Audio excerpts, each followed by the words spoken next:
Diana with WTI, and I'm sharing today with you the Funko Pop Dancing Groot Bobble action figure. So it's not your typical, the vinyl figures where they're stationary. This one, Groot's little head moves and wiggles since he's dancing.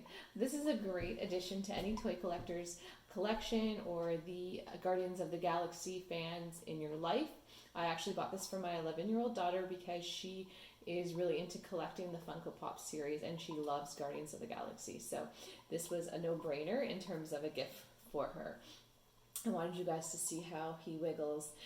Normally she keeps him in his box, which has the awesome clear display, so he's on display all the time, even when he's in his box.